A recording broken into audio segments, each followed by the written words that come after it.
ತಮಿಳುನಾಡಿಗೆ ನೀರು ಬಿಡಬೇಕು ಎನ್ನುವ ಸಿಡಬ್ಲ್ಯೂಎಂಎ ಆದೇಶಕ್ಕೆ ನಾವು ಸುಪ್ರೀಂ ಕೋರ್ಟ್ ಮುಂದೆ ತಡೆಯಾಜ್ಞೆಗೆ ಮನವಿ ಮಾಡುತ್ತೇವೆ ಎಂದು ಮುಖ್ಯಮಂತ್ರಿ ಸಿದ್ದರಾಮಯ್ಯ ನುಡಿದರು. ಕಾವೇರಿ ನದಿ ನೀರು ಹಂಚಿಕೆ ವಿಚಾರದಲ್ಲಿ ಎದುರಾಗಿರುವ ಸಂಕಷ್ಟ ಪರಿಸ್ಥಿತಿಯನ್ನು ಸಮರ್ಥವಾಗಿ ನಿರ್ವಹಿಸಲು ತೆಗೆದುಕೊಳ್ಳಬೇಕಾಗಿರುವ ಕ್ರಮಗಳ ಕುರಿತು ದೆಹಲಿಯಲ್ಲಿ ನಡೆಸಿದ ಸರ್ವಪಕ್ಷ ಸಭೆಯ ನಾಯಕರು, ಕೇಂದ್ರ ಸಚಿವರು ಮತ್ತು ಲೋಕಸಭೆ, ರಾಜ್ಯಸಭೆ ಸದಸ್ಯರ ಸಭೆಯ ಬಳಿಕ ಪತ್ರಿಕಾಗೋಷ್ಠಿಯಲ್ಲಿ ಅವರು ಮಾತನಾಡಿದರು. ಸಂಕಷ್ಟ ಸೂತ್ರ ಇಲ್ಲದಿರುವುದು ಸಮಸ್ಯೆ ಸಂಕಷ್ಟ ಹೆಚ್ಚಲು ಕಾರಣವಾಗಿದೆ. ಕೇಂದ್ರ ಜಲಸಂಪನ್ಮೂಲ ಸಚಿವರ ಜತೆ ಸಂಜೆ ಸಭೆ ನಡೆಸ್ತಾ ಇದ್ದೀವಿ. 2 ರಾಜ್ಯದವರನ್ನ ಕರೆದು ಅಹವಾಲು ಕೇಳುವ ಅಧಿಕಾರ ವ್ಯಾಪ್ತಿ ಪ್ರಧಾನಿಯವರಿಗೆ ಇದೆ. ಹೀಗಾಗಿ ನಾವು ಪ್ರಧಾನಿಯವರ ಮಧ್ಯಪ್ರವೇಶಕ್ಕೆ ಮನವಿ ಮಾಡಿದ್ದೀವಿ. ಸಂಜೆ ಕೇಂದ್ರ ಜಲಸಂಪನ್ಮೂಲ ಸಚಿವರ ಸಭೆ ಬಳಿಕ ಮುಂದಿನ ತೀರ್ಮಾನ ಎಂದರು. Yesterday is a very important day. All of them have moved to the new Parliament House. Today we had a first meeting.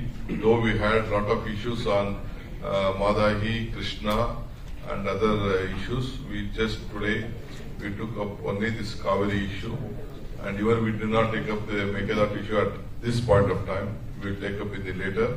So today, whatever the decision has been come from the monitoring committee, which about 5,000, now the inflow is very less. Only today we could see some little bit inflow has been there.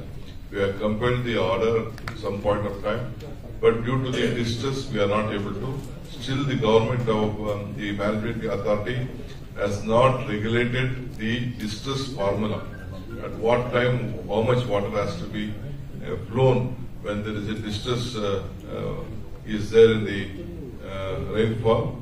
So I think that all the Parliament members have jointly, unitedly, today at 4:30, the Honorable Minister for Parliament Affairs assured us that he is going to fix a meeting on behalf of the Karnataka with the Jal Shakti Minister.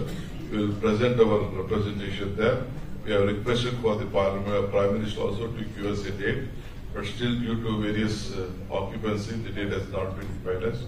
But still, we are going to present our case. At any point of time, we are going to protect the interest of the farmers. This is the outcome of today's meeting. And let us all, kindly, all of you also should cooperate with us to safeguard the interest of Karnataka farmers. Thank you.